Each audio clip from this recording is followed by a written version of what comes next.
Start with a relatable story. It's Monday morning, you barely had your coffee, your inbox is a war zone. Then ding, an email pops up from your boss. The subject line alone makes your pulse spike. We need to talk. Before you even open it, your brain starts filling in the blanks. What did I do wrong? Did I mess up that report? Am I about to get called out in front of everyone? By the time you've actually read the email, something simple like, "Can you meet at 3 p.m. to discuss next quarter's goals?" You've already said 3 panicked messages to your coworkers, rewritten your resume twice in your head, and maybe even considered starting a llama farm in Peru to escape corporate life. Sound familiar? The universal pattern. We've all been there, not necessarily with work, but in life. Someone cuts us off in traffic, our partner says something in the wrong tone. A friend doesn't text back for 2 days. Our mind doesn't pause to investigate, it reacts. Why? Because reacting is fast. Reacting feels like control, when in reality, it's just our survival brain hijacking the wheel. The problem? Those lightning-fast reactions often come with regret. We send the angry text. We snap at the wrong person. We make decisions that fix the moment but damage the bigger picture. A provocative question. Let me ask you this. How different would your life look if you had a built-in pause button for your mind? If, instead of reacting on autopilot, you could take a beat, breathe, and respond with intention? Imagine how that would change your relationships, your career, even the way you talk to yourself. The hidden cost of overreacting. Every time we react without thinking, we trade long-term peace for short-term relief. We get to win the argument, but lose the relationship. We avoid discomfort in the moment, but create bigger problems to deal with later. Over time, this pattern rewires our brain to expect urgency where there is none. Our nervous system stays on high alert, and that makes us more stressed, more defensive, more likely to misinterpret neutral situations as threats. It's exhausting, not just for us, but for everyone around us. A quick contrast: reacting versus responding.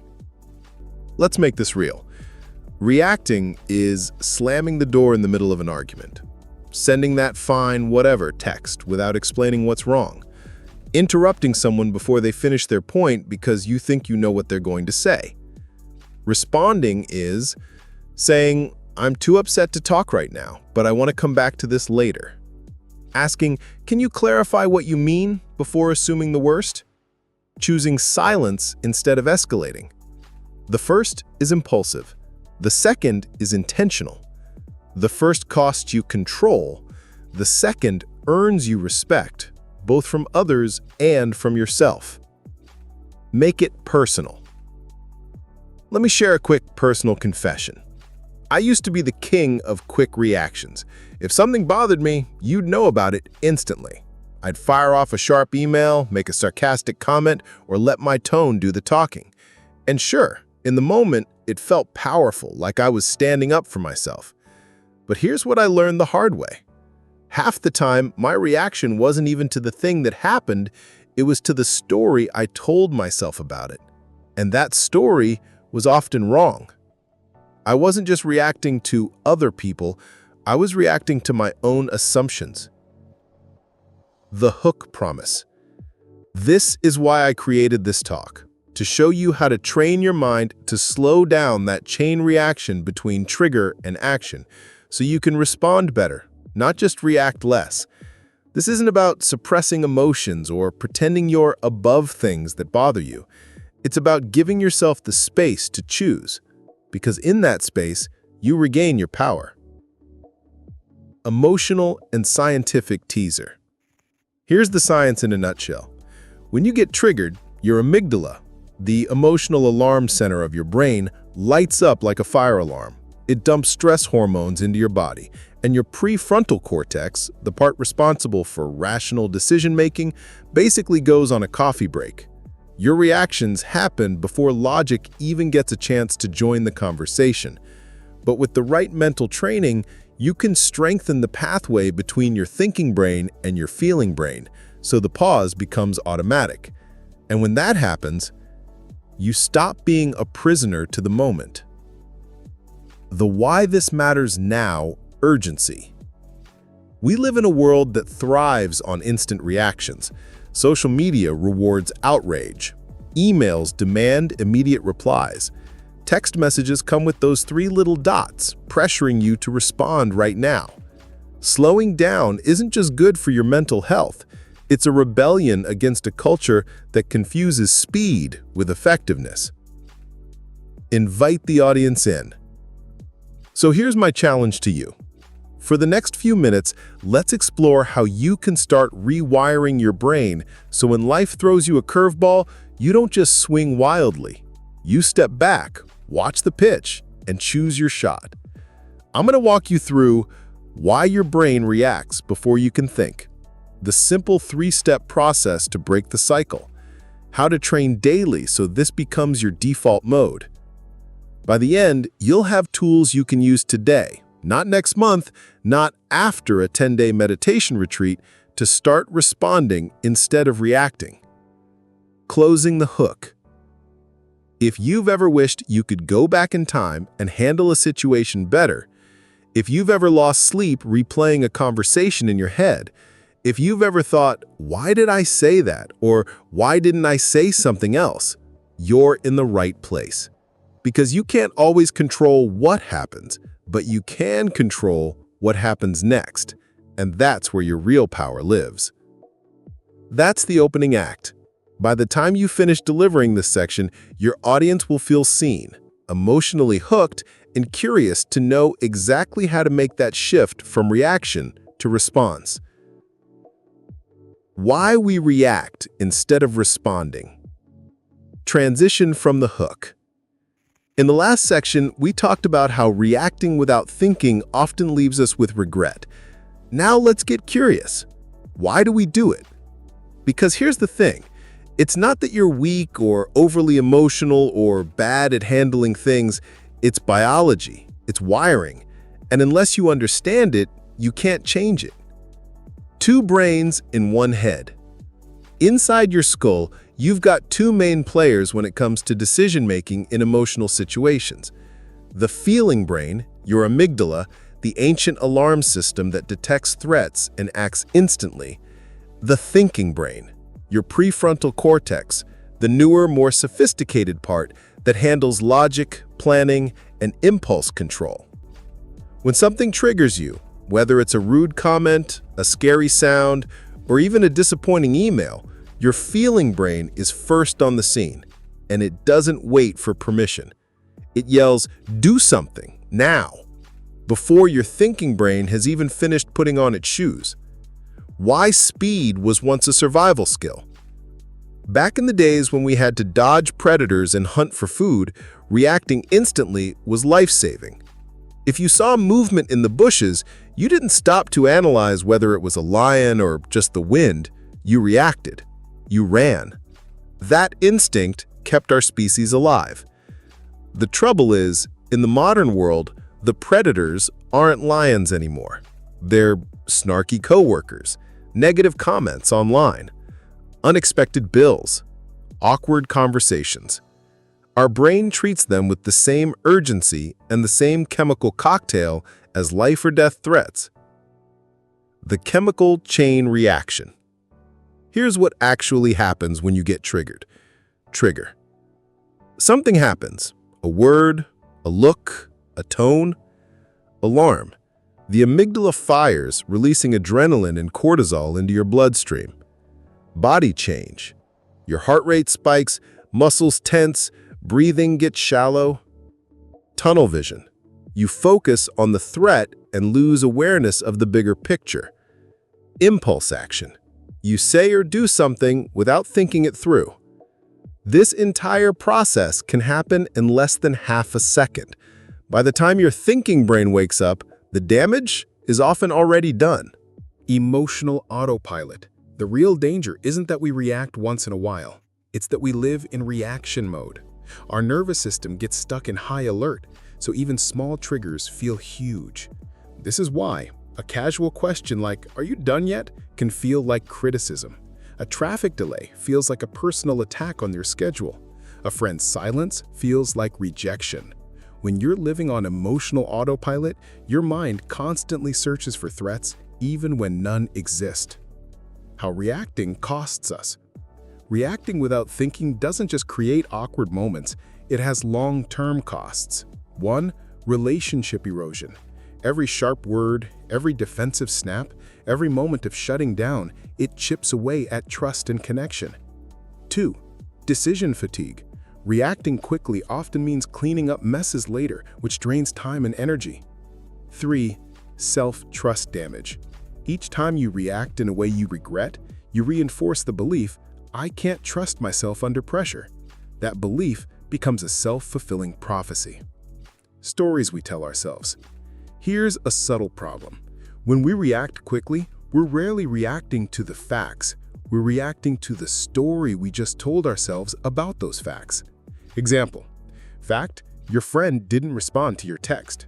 Story, they're ignoring me. They don't care. Reaction, you pull away, send a cold message or gossip to someone else. The truth is, maybe they were just in a meeting. Maybe their phone died. Maybe they were writing you a thoughtful reply and got interrupted. But when we're in reaction mode, we skip investigation and leap to assumption, and then act as if that assumption were truth. The illusion of control. One of the sneakiest reasons we react quickly is because it feels like control. When you fire off that angry reply or cut someone off mid-sentence, it gives you a burst of relief, a hit of dopamine. You feel like you've handled the situation. But that's just emotional sugar. The high fades and you're left with the same issue, plus the fallout from how you handled it. The long-term trap. Here's where it gets even more dangerous. Every time we react instantly, we strengthen the neural pathway for reacting instantly. The brain loves efficiency, so it keeps choosing the fast, familiar route. It's like walking through a grassy field. The more you walk the same path, the more it becomes a dirt trail, then a paved road. Soon, it's the only road your brain knows to take. Why just be calm doesn't work. If you've ever told yourself, "Next time I'll just stay calm," and then failed, you're not alone. Calm isn't a command, it's a condition. And conditions are built through training, not willpower. You can't expect to override decades of automatic reactions just by making a promise to yourself. You have to rewire your brain. A quick mental experiment. Think of the last time you reacted in a way that you regretted. What was the trigger? What did you feel in your body? What story did you tell yourself in that moment? How long did it take before your thinking brain joined the conversation?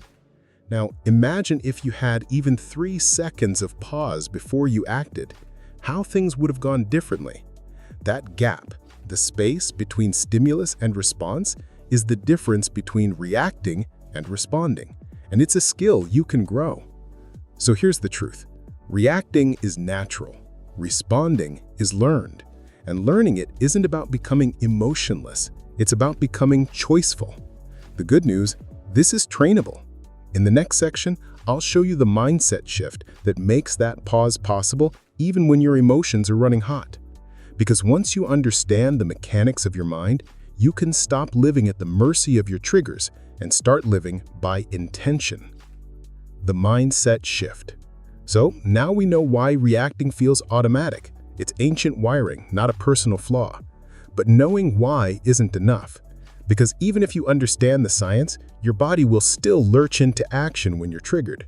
The real change starts when you adopt a new way of thinking, one that rewires how you see triggers in the first place. The core shift from react to respond. Here's the mindset shift in one sentence. You can't control every trigger, but you can control the space between trigger and action. This sounds simple, but it's life-changing, because the moment you realize there is a space, however tiny, you stop being a hostage to your emotions. The old mindset says, if something happens, I have to react. If they push me, I push back. If I feel it, I have to express it now. The new mindset says, I can choose my timing. I can decide if this is worth my energy. Not every feeling requires an immediate action. Viktor Frankl's space. Psychiatrist and Holocaust survivor Viktor Frankl famously said, "Between stimulus and response, there is a space. In the space is our power to choose our response. In our response lies our growth and our freedom." Frankl wasn't talking about counting to 10 just to keep the peace. He was talking about freedom at the deepest level, the ability to live by your values instead of being yanked around by whatever's happening in the moment. That's the mental upgrade you're aiming for, valuing the space more than the satisfaction of reacting. Why this shift works. When you start valuing the pause, a few things happen. Your thinking brain gets a seat at the table. Pausing even a few seconds gives your prefrontal cortex time to engage. Emotions lose their grip. Strong feelings are like waves. They peak, then fade. Pausing lets the wave pass before you decide what to do. You align with your bigger goals. Instead of winning the moment, you start protecting the long-term outcome you want. Reframing the trigger. Instead of labeling them as attacks or problems, start labeling them as training opportunities. Someone interrupts you, training in patience. A driver cuts you off, training in letting go. A text comes in with a passive-aggressive tone, training in not taking the bait. You're not suppressing emotion, you're reframing the moment so it works for you instead of against you. A personal example. I used to think I had to match energy with people. If someone came at me with sarcasm, I had to fire back. If they got loud, I had to get louder. But when I started treating those moments as pause practice, everything changed. Now, when someone's snarky, I take a breath and think, this is my rep in the gym. This is where I get stronger. Sometimes I still choose to speak up, but now it's because I've decided to, not because my emotions shoved me into it. Let go of the myth of suppression. Here's something important. Responding better does not mean becoming a robot. People often fear that if they hold back, they're bottling up feelings, and one day those feelings will explode. But the difference is what you do in the pause. Suppression equals shoving feelings down and pretending they don't exist. Responding equals noticing the feelings, letting them pass through, then choosing what to do next. The feelings get acknowledged, they just don't get to drive the car. A quick thought experiment. Imagine you're holding a snow globe. When someone triggers you, it's like shaking that snow globe. The glitter swirls everywhere and you can't see clearly. Most of us try to make decisions while the glitter is still flying. But if you set it down and wait, the snow settles, the water clears, and you can see the scene inside again. The mindset shift is learning to set the snow globe down every time. The identity upgrade. This shift also changes how you see yourself. Old identity, I'm someone who loses my temper. New identity, I'm someone who chooses my response. And here's why that matters. Humans act in alignment with who they believe they are. If you see yourself as a hothead or someone who can't help it, you'll keep proving yourself right. If you start saying, I'm the kind of person who stays grounded, your brain will start scanning for ways to act like that person. Permission to not engage. Another powerful part of this mindset is giving yourself permission to not react at all. You don't have to attend every argument you're invited to. You don't have to reply to every text right away. You don't have to defend yourself to people who've already decided not to understand you. Responding better sometimes means not responding, because silence itself can be a decision. Small daily practice. This shift isn't something you just flip on once and keep forever. It's a muscle. You can train it by delaying responses to non-urgent messages for 10 minutes, pausing before answering in conversations, practicing mindful breathing when you feel tension rise. Every pause you take, big or small, strengthens that identity. I'm someone who chooses my response. Tease the next section. Now that you understand the mindset shift, the question becomes, how do you actually train your mind so the pause becomes natural? That's where the next part comes in, a 3-step method you can use in any situation to go from reactive to responsive even when your emotions are screaming for you to do the opposite. The 3-step method to respond better. Transition. So now you know the mindset shift. You can't always control the trigger, but you can control what happens next. That's powerful in theory, but when your heart is pounding, your palms are sweaty, and your brain is shouting, "Say something!" theory can vanish. That's why you need a repeatable process, something so simple you can remember it even in the heat of the moment. I call it the 3-step method. Pause and breathe. Why it matters. When you're triggered, your body reacts before your brain catches up. Your breathing gets shallow, your muscles tense, and your survival brain tries to take the wheel. By taking a deliberate breath, you send a signal to your nervous system, "We're safe. We don't need to attack or run." How to do it. Inhale slowly through your nose for 4 seconds. Hold for 2 to 3 seconds. Exhale gently through your mouth for 6 seconds.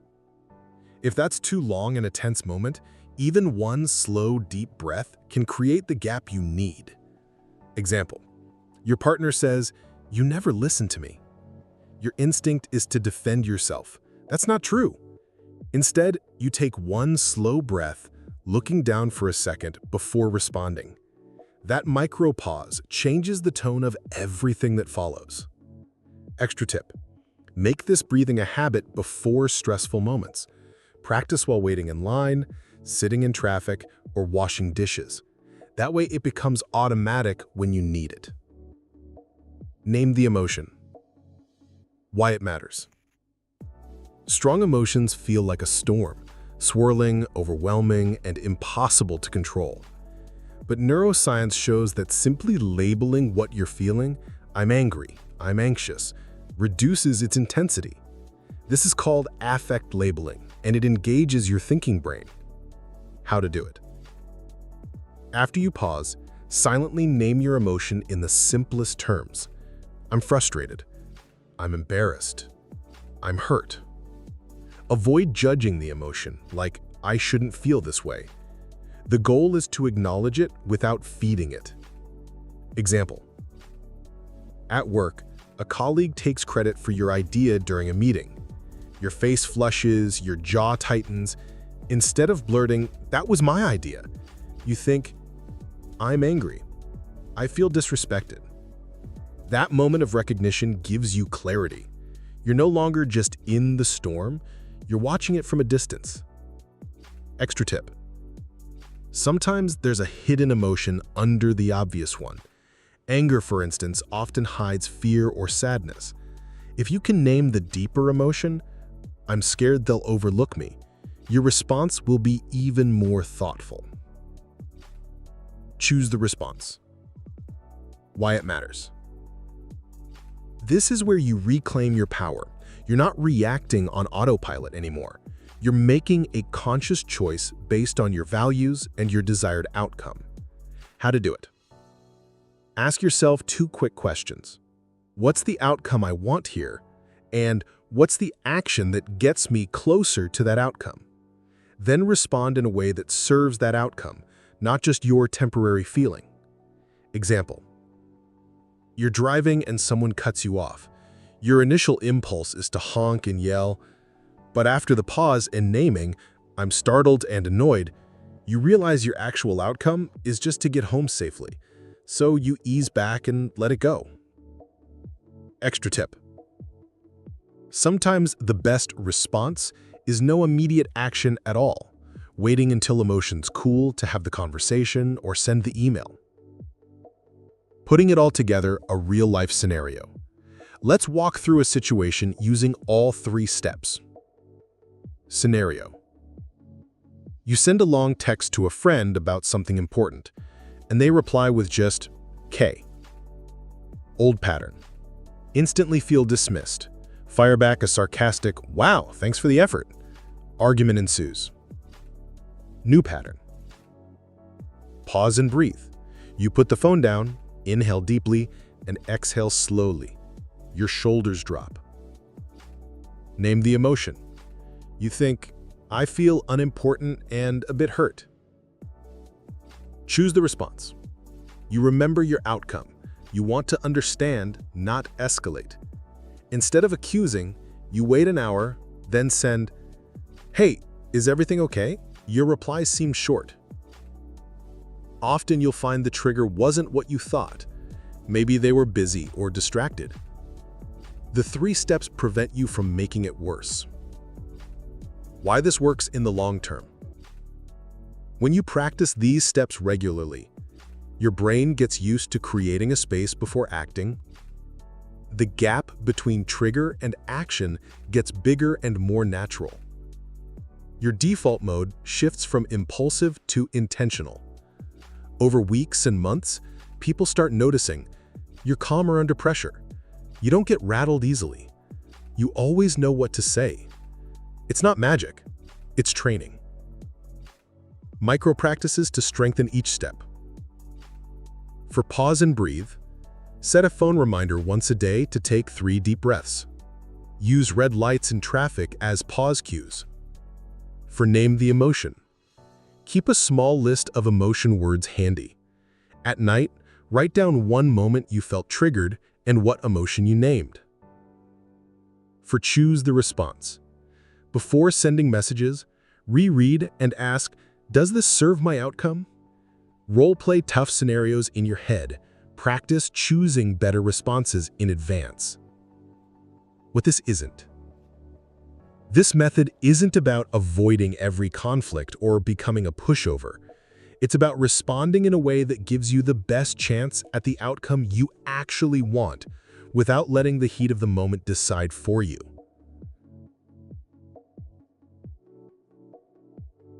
Teasing the next section. Now you've got the method, but knowing it is one thing. Using it consistently is another. In the next part, we'll talk about how to train your mind daily so these steps become second nature. That's how you stop reacting less just once in a while and start responding better as your default. Training your mind daily. Transition. You've now got the 3-step method. Pause and breathe, name the emotion, choose the response. But here's the truth. In the heat of a real trigger, your brain won't say, "Oh yes, time for step 1 of that method I heard once." If you want this to work when it matters most, you have to train your mind when it doesn't matter so it becomes your default mode, like muscle memory. Why daily training matters. Think about it like learning a language. You don't become fluent by studying vocabulary once a month. You practice daily, so your brain doesn't have to translate. It just speaks. Responding instead of reacting works the same way. The more you practice in small, low-stakes situations, the easier it becomes in high-stakes moments. The 3 pillars of training. To make this skill permanent, you'll want to focus on 3 daily habits. Mindfulness, so you notice triggers sooner. Reflection, so you learn from past reactions. Micro-practice, so your pause muscle stays strong. Let's break them down.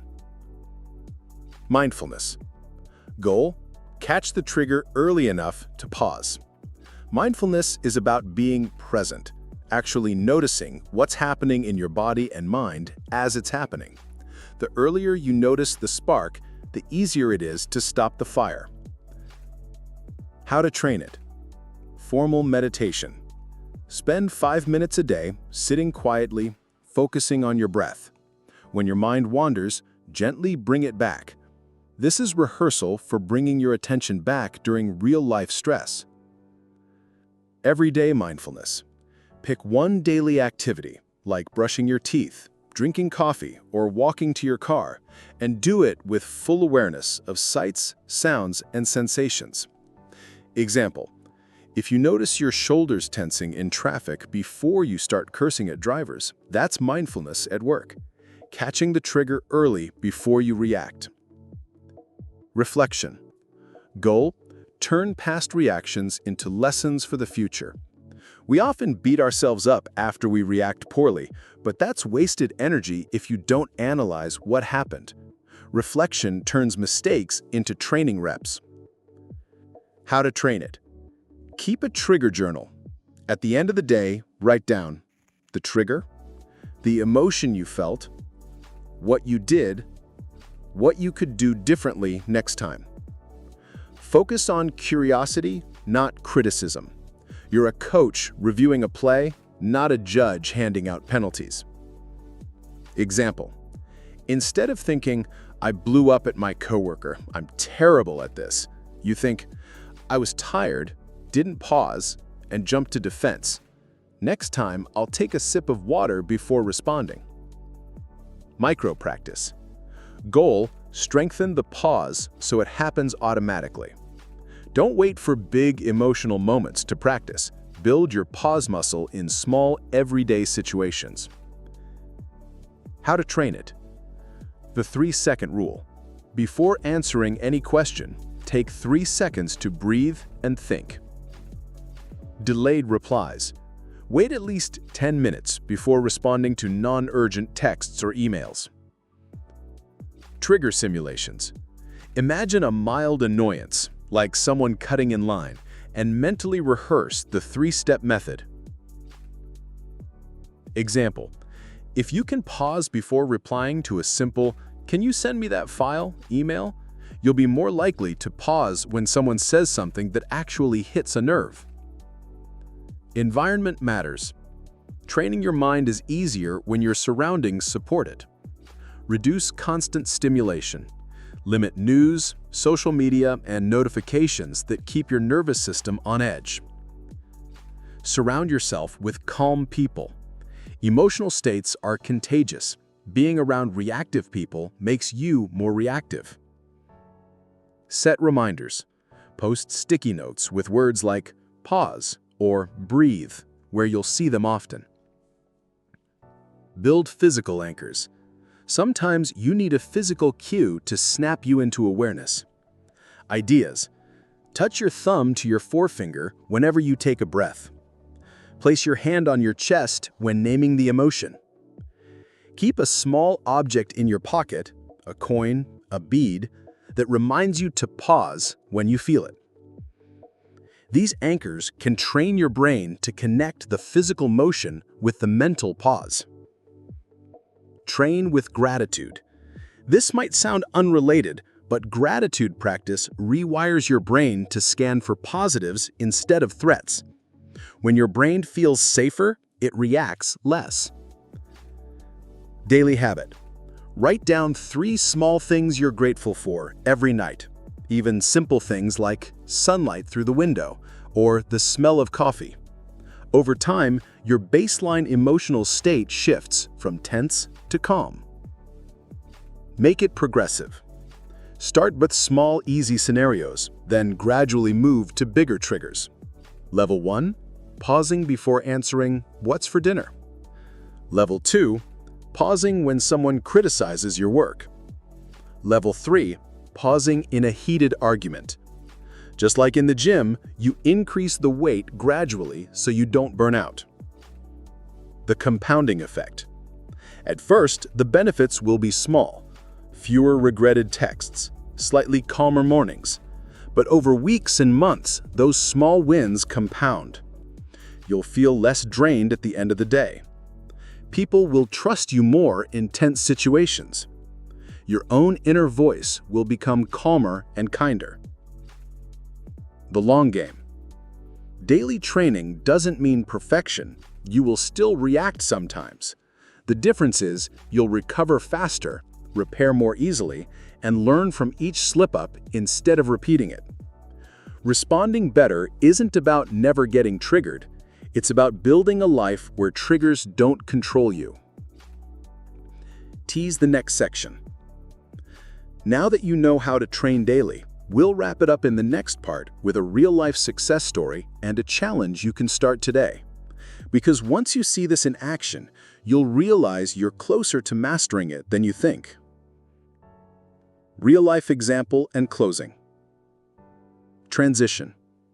We've talked about the problem, the mindset shift, the 3-step method, and how to train daily. But theory alone isn't what changes people. It's seeing what's possible. So I want to share a real-life example of what it looks like when someone actually commits to responding better instead of reacting. The story. Alex. A while ago, I worked with a guy I'll call Alex. Alex was brilliant at his job, but he had one reputation that was hurting him. He was quick to snap. If a project didn't go his way, you could hear his frustration in the meeting. If a client sent critical feedback, he'd fire off a sharp email. And while he always apologized later, the damage was already done. Trust was eroding. Alex came to me after a promotion fell through. His manager told him, "It's not your skills, it's how you react under pressure." That stung, but it also woke him up. How he started. We began small. I taught Alex the exact 3-step method you've learned here. Pause and breathe. Name the emotion. Choose the response. And I told him the same thing I told you. Don't wait for big moments to practice. Start with the little stuff. So he began with low-stakes triggers, like when his coffee order came out wrong, or when someone in the office left the printer jammed. His first big test. 2 weeks in, Alex got his first real challenge.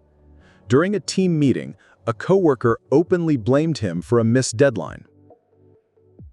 In the past, Alex would have interrupted with, "That's not true, you're the one who..." and the meeting would have spiraled.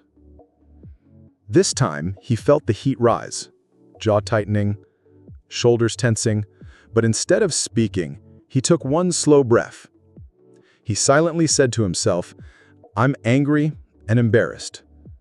Then he asked, "What outcome do I want?"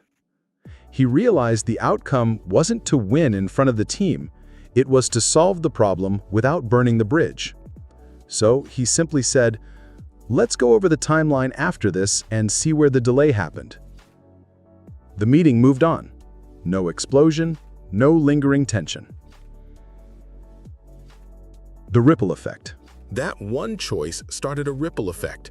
His coworkers noticed the change and began trusting him more with sensitive situations. His manager started pulling him into higher-level discussions, knowing he could handle disagreement without drama. And here's the big thing. Alex felt better. He wasn't carrying the same stress home. He told me, "It's like I'm not at the mercy of every little thing anymore." Why this story matters? I'm telling you about Alex because his situation isn't rare.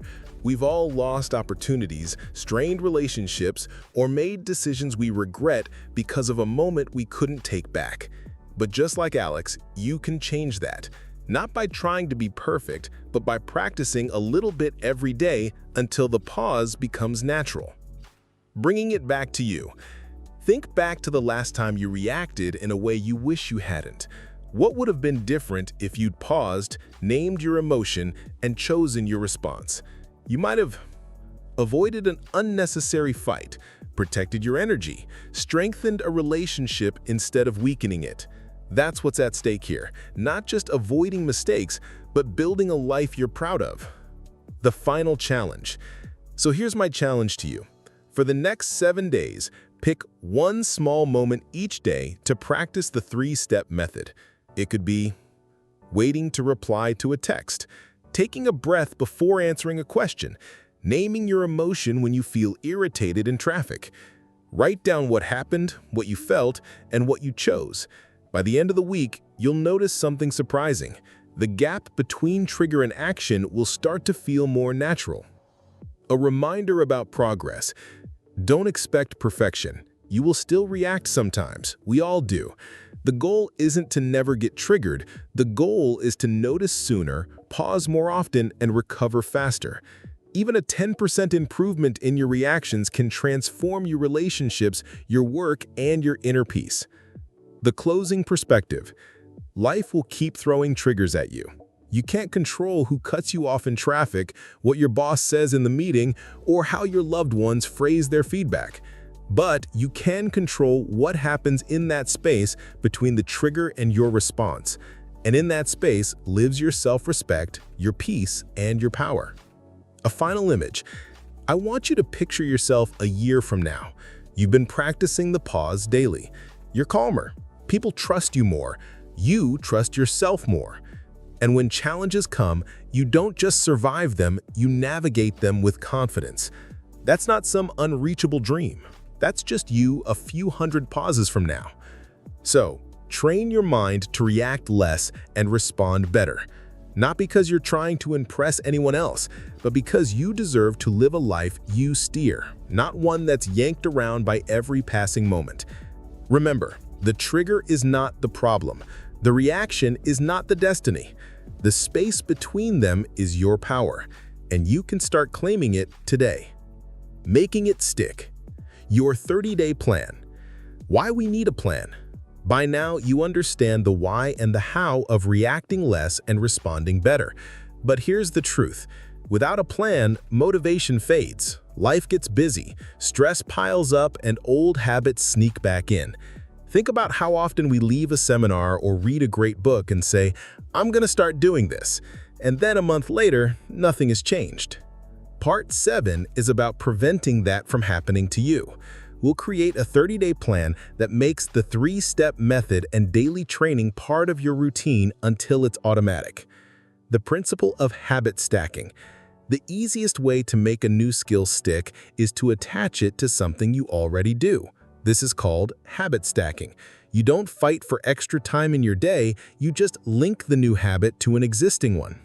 Example, after I brush my teeth in the morning, I'll do 3 slow breaths.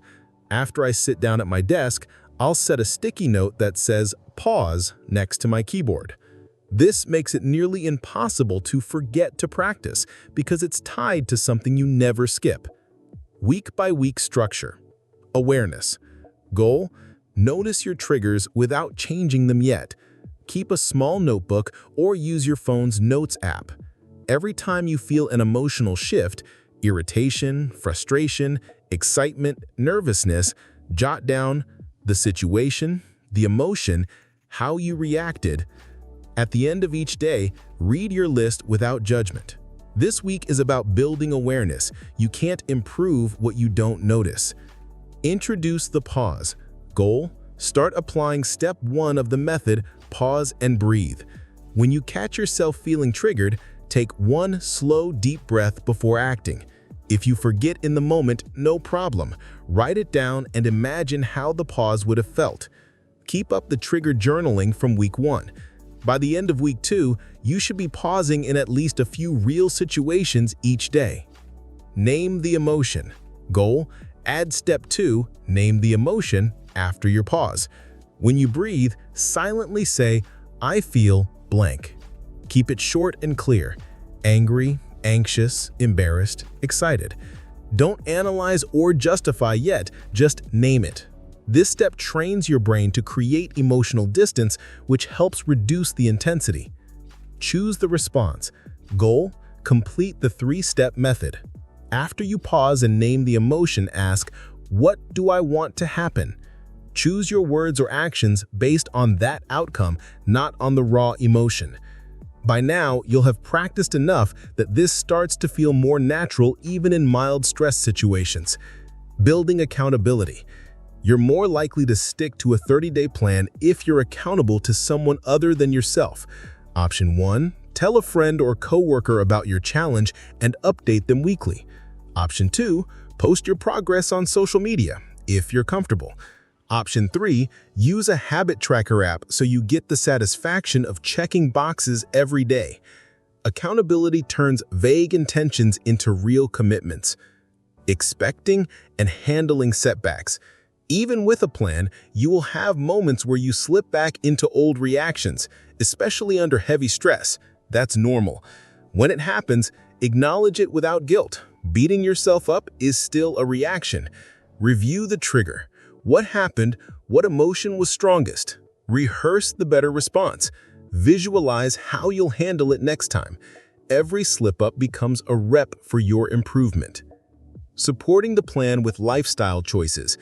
Your ability to pause and respond is affected by your physical and mental state. Think of it like having an emotional budget. Sleep, nutrition, and downtime all increase that budget. To boost your training, sleep, aim for 7 to 9 hours. Fatigue makes you more reactive. Movement, even 10 minutes of walking lowers stress chemicals. Nutrition. Stable blood sugar means fewer mood swings. Digital hygiene. Reduce constant notifications. They keep your nervous system on edge. Anchoring the progress. Once you finish the 30-day plan, don't stop. Shift into maintenance mode. Ideas? Keep a weekly trigger review journal. Continue habit stacking with your pause practice. Choose one new environment or relationship where you want to be especially intentional about responding. The longer you maintain it, the more it becomes your natural default. The long-term reward. Imagine what life looks like if you keep this up for 6 months. Fewer regrets about what you said in the heat of the moment. Stronger relationships because people trust your composure. More energy because you're not constantly riding emotional highs and lows. A quiet inner confidence that you can handle whatever comes. This isn't just about self-control. It's about self-respect. The closing nudge. You now have everything you need. The method, the daily training, the story proof, and now the 30-day plan. The only thing left is to start. Don't wait for the right time. Don't wait until you feel ready. Pick one small trigger today and practice the pause. Because in 30 days, you could be in a completely different place, calmer, clearer, and more in control. Mastery and integration, making this who you are. From skill to identity. At first, reacting less is a conscious effort. You have to remember to pause, name your emotion, and choose your response. It can feel clunky, like learning to drive a stick shift. But the real transformation happens when you no longer think, I'm trying to pause before I respond. Instead, you think, I'm the kind of person who stays calm under pressure. This shift from skill to identity is how you lock in mastery. Why mastery matters. If you only practice this when life is calm, you'll see small improvements. But life doesn't stay calm. Challenges scale up. Mastery means you can handle the difficult client who blindsides you in a meeting, the loved one who says something hurtful without realizing it, the high-pressure decision with big consequences.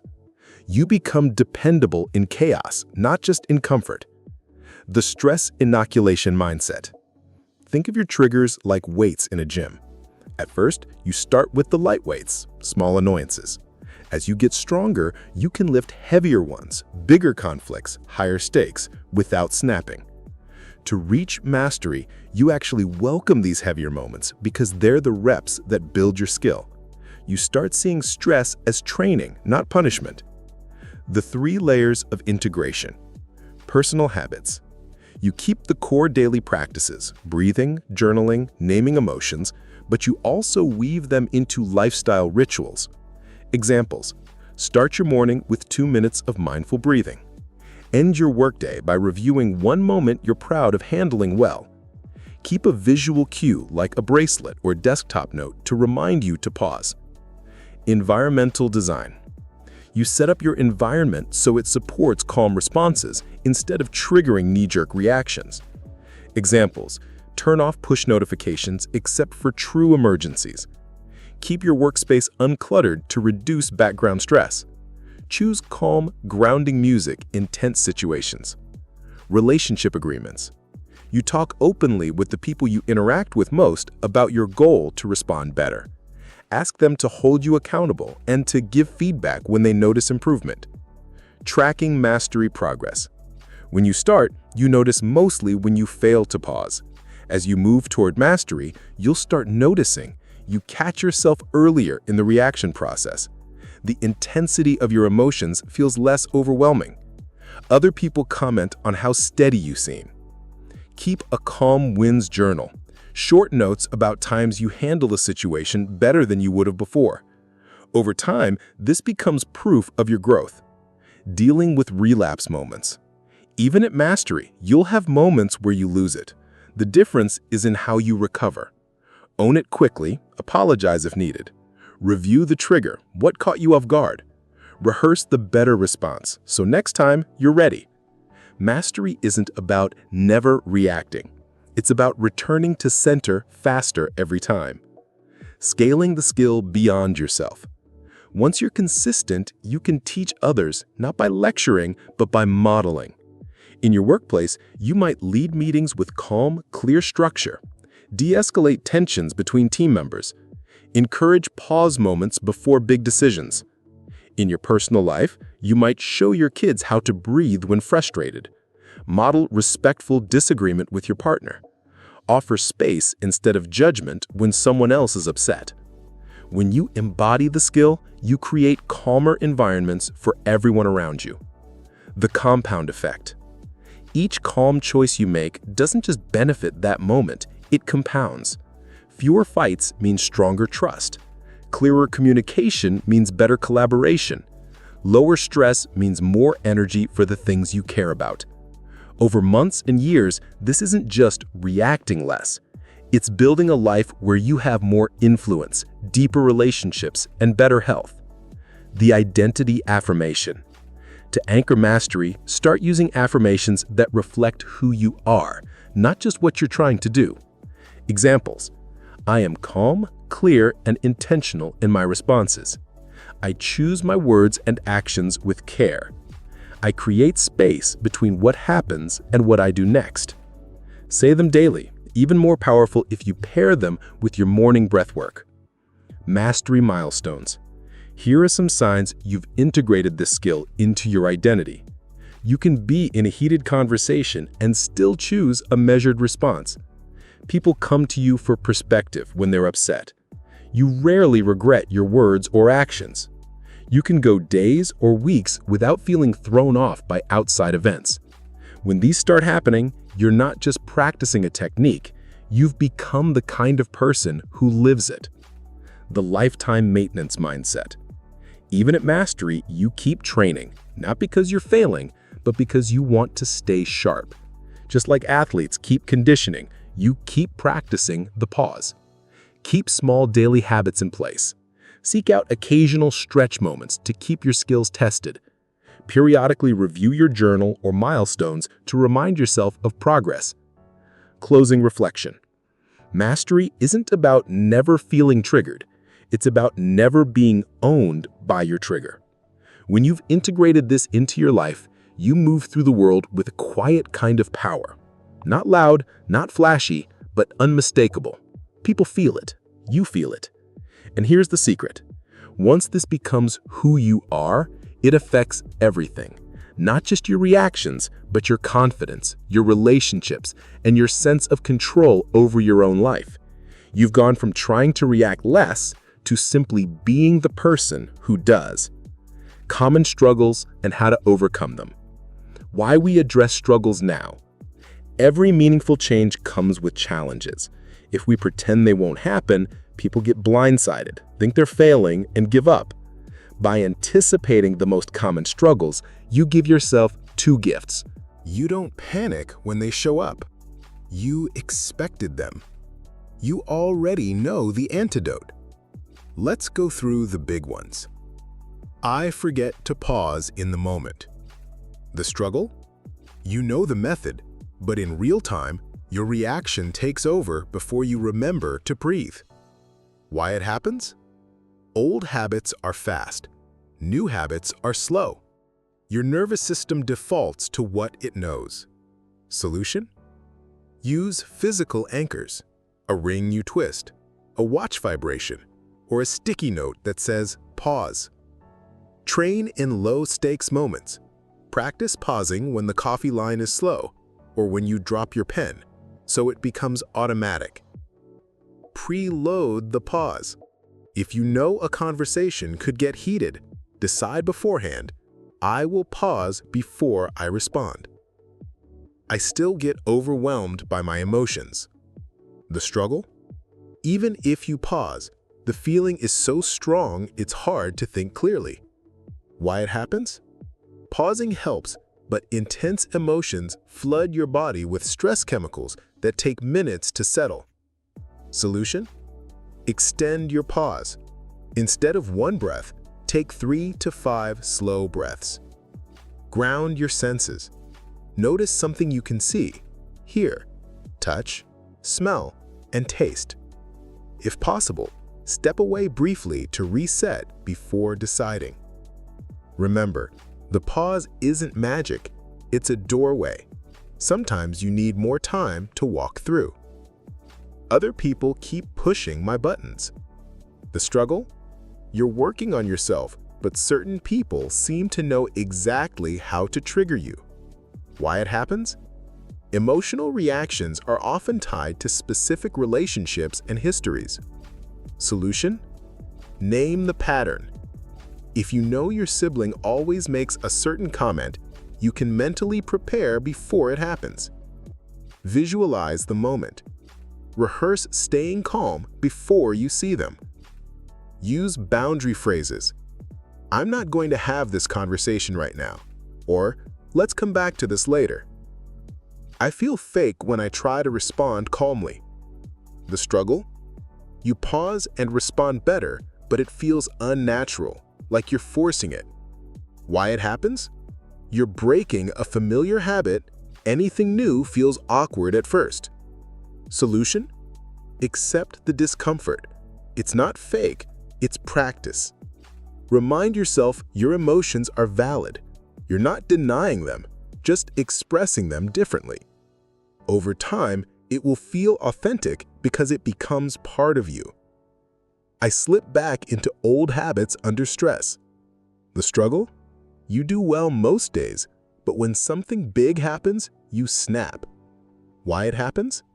High stress burns up your mental bandwidth, leaving less room for conscious choice. Solution? Keep practicing in low and medium stress. This builds your calm muscle for big moments. Create a reset ritual. When you slip, apologize quickly, reflect, and move on without beating yourself up. Track your triggers so you can spot them earlier next time. I'm being distant or cold. The struggle? You're calmer now, but others interpret your new composure as disengagement. Why it happens? If people are used to you reacting strongly, your steadiness feels different to them. Solution? Communicate your intention. I'm working on staying calm so I can think more clearly. Pair calm tone with warmth. Smile, use eye contact, affirm the relationship. Over time, people will adjust to your new style. It's exhausting to monitor myself all the time. The struggle? You feel like you're constantly on guard, watching your reactions. Why it happens? Conscious change requires energy. It feels heavier in the early stages. Solution? Focus on one key trigger at a time instead of trying to change everything. Schedule practice moments, then let yourself relax at other times. Remember, once habits set, they require far less effort. I'm not seeing progress fast enough. The struggle? You're doing the work, but you still react sometimes and feel discouraged. Why it happens? Progress is gradual and sometimes invisible to you, even when others notice it. Solution? Keep a calm wins journal. Track every small success, no matter how minor. Ask someone you trust to point out improvements they see. Compare yourself to your past self, not to perfection. What if the other person never changes? The struggle? You're working hard on your responses, but someone in your life keeps acting the same way. Why it happens? This work is about your control, not theirs. People may not change, but your experience can. Shift focus from changing them to mastering your own response. Use boundaries if needed to protect your energy.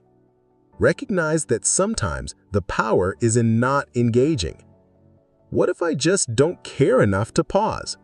The struggle? Some situations push you past caring and you feel like reacting anyway. Why it happens? Fatigue, burnout, or resentment can override your willingness to choose better. Solution? Check your overall energy. Are you depleted? Rest matters. Remember your why. Is it peace? Better relationships? Self-respect? If you choose to react, own it. Don't pretend it's out of your control. Turning struggles into fuel. The truth is, every struggle you hit is a practice opportunity. If you treat each one like proof you're failing, you stop growing. If you treat each one like a training rep, you accelerate mastery. When you shift that mindset, struggles stop feeling like walls, they feel like stepping stones. Closing encouragement. You will forget to pause. You will overreact. You will have days where you feel like you've made no progress. That's normal. The only real failure is quitting on the process. If you keep practicing, keep noticing, and keep returning to your intention, your baseline will shift. One day, without thinking about it, you'll handle something with grace that the old you would have exploded over. And in that moment, you'll realize the struggles were the training all along. Responding better in action. Why case studies matter. It's one thing to hear about react less, respond better. It's another to see how it plays out in actual situations. Case studies turn theory into something tangible. They also make it easier to imagine yourself applying the skill in your own life. Let's walk through 3 scenarios: professional, personal, and high pressure, and break down how the approach works step by step. Workplace conflict. The situation? Samantha, a marketing manager, presents a campaign she's been working on for weeks. Halfway through, her colleague interrupts with, "I just don't see how this is going to work," in front of the whole team. The old reaction? Samantha feels a flash of anger and embarrassment. She snaps back with, "Well, maybe you'd understand if you actually paid attention." The meeting derails, tension lingers, and their working relationship takes a hit. The new response. Here's how Samantha handles it after training her mind. Pause. She notices her heart rate spike and takes one slow breath. Name the emotion. She mentally notes, "I'm feeling defensive." Ground. She focuses her eyes on her notes for a second to center herself. Choose response. She says calmly, "I hear you have concerns. Let's finish the overview and then I'd like to address your points." Result? The meeting stays on track. She maintains professionalism and credibility. Later, she has a private conversation with her colleague to address the tension constructively. Key takeaway: pausing doesn't mean avoiding conflict. It means handling it in a way that preserves relationships and progress. Family argument. The situation. David is at a family dinner. His brother makes a political comment he strongly disagrees with. Normally, this sparks a heated debate that ruins the evening. The old reaction. David jumps in mid-sentence, raises his voice, and the discussion turns into a shouting match. Everyone leaves frustrated. The new response. Preload awareness. David knows politics is a hot button for him, so he sets the intention before dinner. If it comes up, I'll listen first, speak second. Pause. When his brother comments, he feels the urge to interrupt but takes a slow sip of water. Acknowledge without escalation. He says, "I see that's something you feel strongly about." Direct. He asks, "What's been going on with your work lately?" shifting the focus to neutral ground. Result: the dinner stays lighthearted. He avoids an argument without feeling like he lost the conversation. His relationship with his brother stays intact. Key takeaway: responding better sometimes means choosing not to engage, protecting the relationship over winning the moment. High-stakes decision. The situation. Priya is a project lead at a tech company. A client sends an urgent message saying the product isn't functioning as promised. The client is angry and threatening to cancel. The old reaction. Priya panics, fires off an immediate apology, and promises fixes before fully understanding the problem. This leads to overcommitment and more stress. The new response. Pause. She resists the urge to reply instantly. Regulate. She takes 3 deep breaths and reminds herself, I need clarity before action. Assess. She contacts her team for a quick status check on the issue. Respond. She emails the client. I understand your concern and want to address this thoroughly. I'm checking with my team now and will have an update for you within the hour. Result. She responds quickly but without over-promising. The team finds the issue is smaller than it appeared. The client stays on board, impressed with her professionalism. Key takeaway. Pausing isn't about delaying action. It's about ensuring the right action. The pattern behind all scenarios. No matter what the context, the process is the same. Notice. Catch the emotional spike or mental urgency. Pause. Create space between trigger and action. Ground. Regain enough clarity to think. Respond intentionally. Choose words or actions that match your long-term goal, not your momentary feeling. Micro wins versus macro wins. A micro win is a single moment where you avoid saying something you'd regret. A macro win is the ripple effect over time. Improved trust, reduced stress, stronger relationships. In the case studies above, Samantha's micro win was handling the interruption well. Her macro win was preserving her professional reputation. David's micro win was not taking the bait at dinner. His macro win was keeping peace in the family. Priya's micro win was avoiding a rash promise. Her macro win was strengthening client trust. How to use case studies for your own growth. Replay your own situations. Think of a recent moment you reacted poorly. Run it through the pause, ground, respond process in your mind. Rehearse future ones. If you know certain triggers are coming, a meeting, a holiday gathering, visualize yourself handling them calmly. Borrow strategies. Use what worked for Samantha, David, or Priya in similar contexts. Final reflection. Case studies prove something powerful. You don't need to eliminate emotion to handle challenges well. You just need to give yourself enough space to choose a response that serves you and the bigger picture better. When you start stacking these wins, small and big, you're no longer just practicing react less, respond better. You're living it at work, at home, and when the stakes are high.